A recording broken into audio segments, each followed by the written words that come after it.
France holds local elections postponed by the coronavirus pandemic. This will be the first big political test for Emmanuel Macron since the health crisis began to ease. Voting is also underway in Poland's presidential election as the race tightens. The results could reshape the country's tense relationship with the EU and the ruling nationalists' conservative agenda. Also coming up on our programme at this hour, lawmakers in China review Hong Kong's contentious national security legislation as protests continue. This law targets dissent in the semi-autonomous territory. Hello and a very warm welcome back to France 24. We're coming to you from the World News headquarters here in Paris. I'm Sanam Chantier. Now, this Sunday, voters across France have been casting their ballots in a local election. This after the first round 3 months ago, which produced decisive outcomes in 30,000 other mostly small communes. There has been concern over turnout as the country continues to battle COVID-19. That currently stands at 34.67%. That was the result that we had at 5 p.m. Paris time. Now, these elections, though predominantly focused on local concerns, are also seen as a key political indicator ahead of the 2022 presidential vote. Now, earlier I spoke to Armand Georgian about those potentially record low numbers. That's the voter turnout that we're speaking about.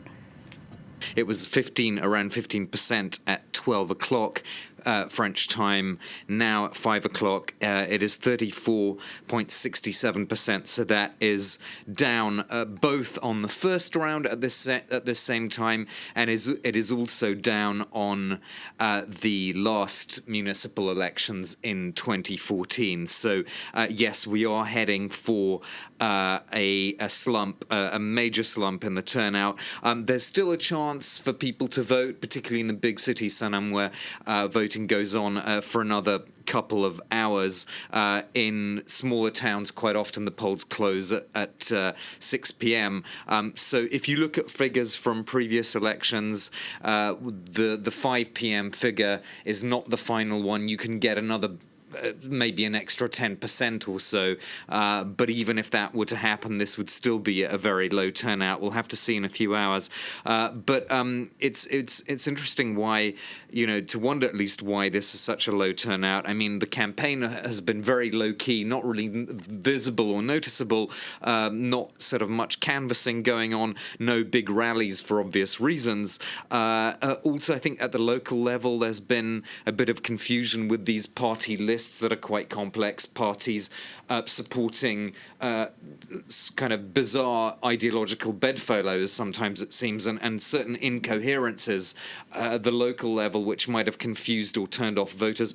But perhaps the single biggest factor, this is what a lot of pundits have been saying today in French media, is that French voters are simply, they've got their minds on other things, their jobs, what's going to happen to them, are they going to lose their jobs, what's going to happen to their children, how's the going back to the schools going to be organised, what are they going to do this summer? All those things have combined to produce perhaps this low turnout.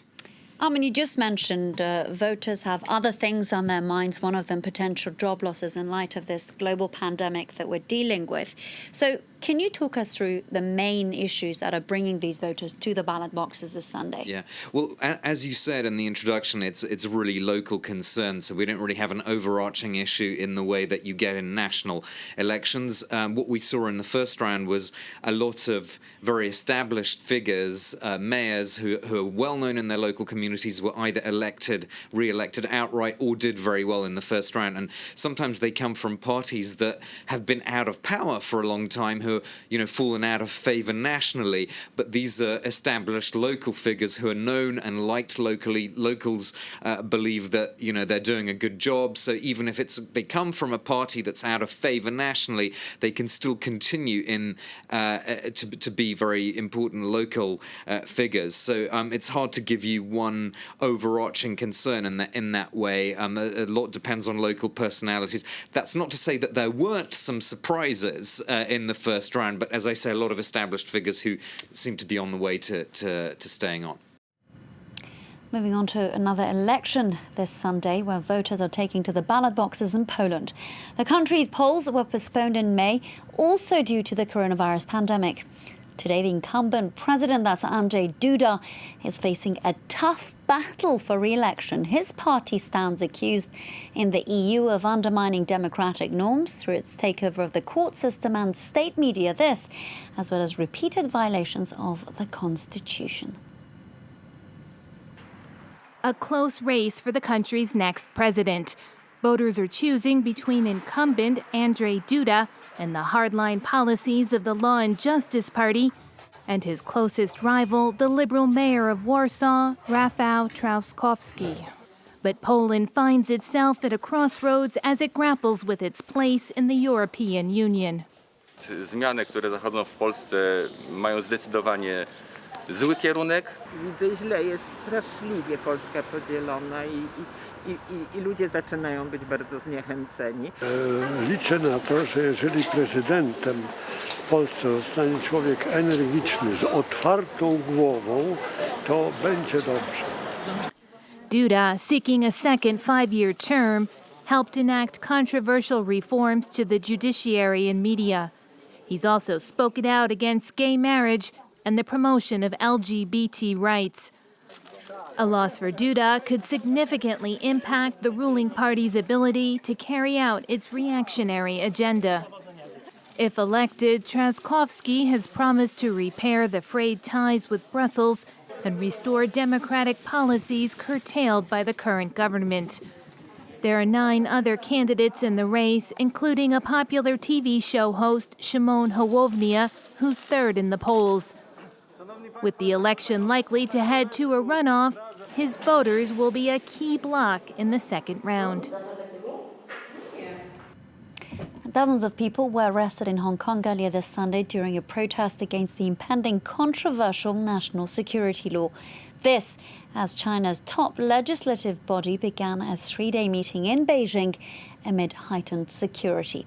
Now, critics say the new bill could severely compromise human rights in the semi-autonomous territory. Catherine Clifford brings us up to speed. Marching through the streets of Hong Kong, the pro-democracy movement continues its protest against China's national security bill. 我哋係唔容許咁樣樣，我哋要站起來，我哋要打倒所有剝奪我哋自由、剝奪香港人自由嘅嘢。 High-profile activist Joshua Wong says he expects to be the prime target of the legislation. Once the law is implemented, I and the city's freedom lovers will probably be subject to secret trial, torture in prison, and television confession.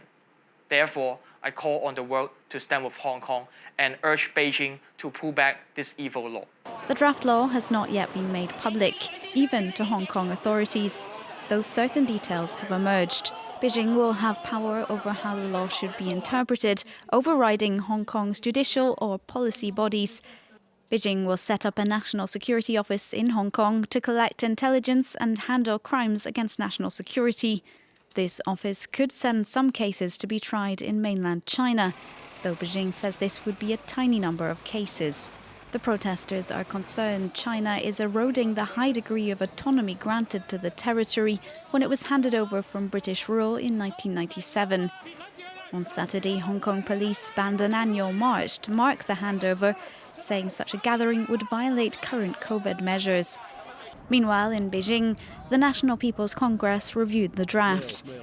China says the bill will target only a small group of troublemakers as it tackles separatism, subversion, terrorism and foreign interference in the territory. It's unclear what activities would constitute such crimes and what the punishment would be. The laws are expected to be passed before the end of June. Turning our attention to the US, where 5 states have hit record daily highs for coronavirus cases. The country now accounts for a third of the global total of nearly 9.9 million since the disease emerged in China late last year.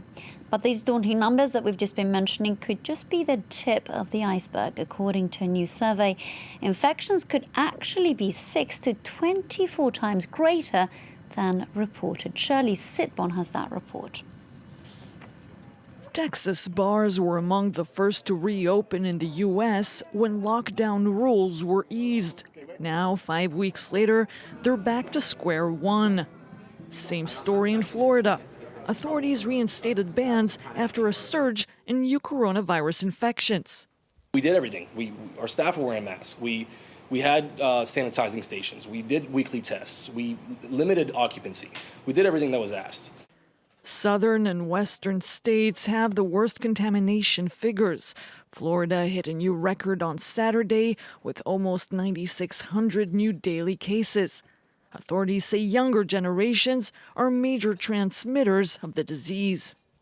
We're seeing really big positive test results from our younger, less risky demographic in terms of the effects of this, but a lot of asymptomatic carriers and obviously could be asymptomatic transmitters, and that's what I think the concern is. The epidemic has spread in the U.S. far more than in any other country, including Brazil and the UK. The number of those dead there now exceeds 125,000.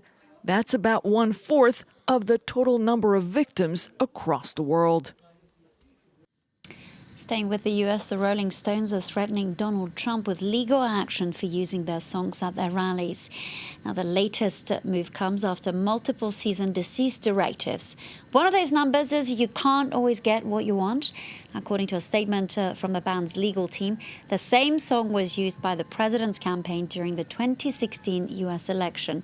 Now, other artists who've asked Trump not to use their music include Adele, Neil Young and Steven Tyler. Also this Sunday, Malawi's opposition leader Lazarus Chakwera has won the country's rerun presidential vote. He defeated the incumbent president, that's Peter Mutharika, who's been in power since 2014, and it was he who was declared the winner of last year's vote. That's before the election was declared null. Mutharika dubbed the new vote, quote, the worst in Malawi's history of elections, but called on Malawians to accept the result. Malawi opposition supporters have waited a whole year to hear this announcement. Their candidate, Lazarus Chakwera, won the presidential vote.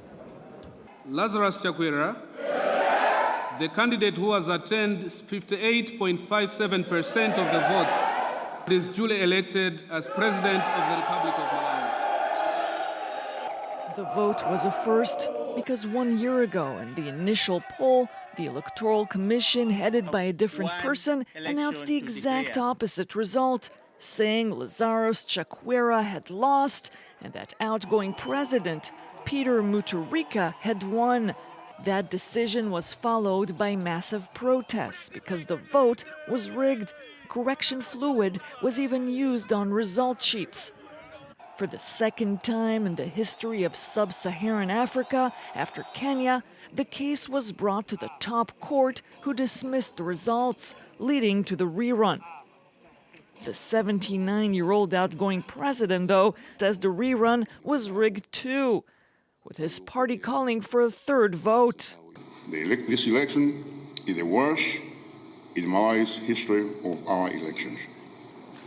The Electoral Commission has dismissed the complaints after examining them. President-elect Chakwera, a former priest and longtime civic rights leader, has called for unity, vowing to fight corruption, bring jobs and prosperity. Now we're ending with a lighter story this Sunday on my producers. Thank you so much for watching France 24. Do stay tuned.